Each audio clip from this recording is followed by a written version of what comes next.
오늘 아침 신문 시작합니다. 제주항공 여객기 참사의 원인을 두고 인터넷과 SNS에서 단정적이거나 지역적인 요소를 침소봉대한 글이 쏟아지면서 혼란을 키운다는 기사 먼저 보겠습니다. 네, 경향신문입니다. 인터넷 항공 관련 커뮤니티나 SNS에는 이번 참사의 원인에 대한 각기 다른 분석이 쏟아지고 있는데요. 일부 누리꾼은 사고기를 조종한 기장의 판단을 지적하거나 애초에 기체 결함이 있는 상태에서 운항했을 것이라고 주장했습니다. 특히 자신을 현직 항공사 기장이라고 밝힌 한 유튜버가 올린 사고 분석 영상은 누리꾼들의 큰 주목을 받았는데 사고의 근본 원인과는 거리가 있다는 비판이 제기되자 작성자가 영상을 삭제하기도 했습니다. 조종사 단체는 확인되지 않은 정보가 무분별하게 유포되는 데 대해 우려의 목소리를 냈는데요. 섣부른 추측이나 확인되지 않은 정보는 유가족과 현직 조종사들의 심적 고통을 가중시킬 수 있다고 지적했습니다. 다음은 서울경제입니다. 지난해 이상기후로 원재료 가격이 상승하면서 껑충 뛴 물가의 짠물 소비는 이제 필수가 됐는데요. 새해에도 고환율, 고물가, 고금리 현상의 소비 침체가 이어질 것으로 전망되면서 유통 외식업체들이 할인 혜택을 집중하거나 소량을 구매하는 짠물 소비자를 겨냥한 초저가 전략에 나서고 있습니다.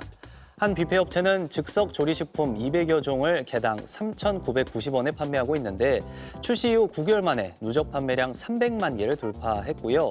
한 패밀리 레스토랑은 파스타 등 메인 메뉴와 식전빵, 음료까지 만원에서 2만 원대에 즐길 수 있는 점심 메뉴를 선보이기도 했습니다. 마트와 백화점 업계도 할인 행사 가짓수와 기간을 늘리고 있는데요.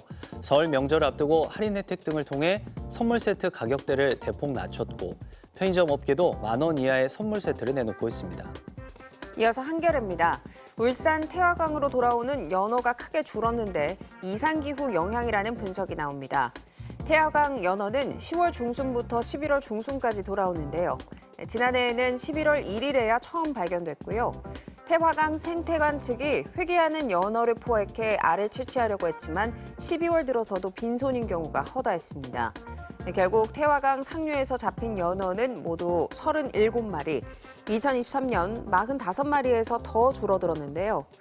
태화강으로 돌아오는 연어는 2009년부터 꾸준히 세 자릿수를 유지했지만 지속적으로 감소하다가 2023년과 2024년 모두 두 자릿수를 기록했습니다. 연어 회귀를 방해하는 요인은 태풍이나 인위적인 조형물 설치 등 복합적이지만 기후변화에 따른 수온 상승이 가장 큰 원인으로 꼽히고요. 기후변화로 바닷물과 강물의 온도가 오르면서 연어가 길을 잃어버렸을 가능성이 제기되고 있습니다. 다음은 배송 전쟁이 더 치열해지고 있다는 조선일보 기사 보겠습니다. CJ 대한통운이 택배 서비스를 시작한 지 32년 만에 배송 시스템을 전면 개편했는데요. 기존엔 주말과 공휴일 택배 배송을 안 했지만 이제 365일 주 7일 배송을 시작했습니다. 쿠팡이 2014년 2길 배송 서비스를 개시하며 택배 시장 선도 자리를 내준 CJ 대한통운도 변화를 모색해왔고요. 자체 배송망이 없는 대부분의 이커머스 업체들은 택배 회사에 배송을 맡기는데 소비자들이 제품 구매 시 신속한 배송 여부를 우선 고려한다는 점을 감안했다는 분석이 나옵니다. 끝으로 지역신문 기사 보겠습니다. 울산 메일인데요.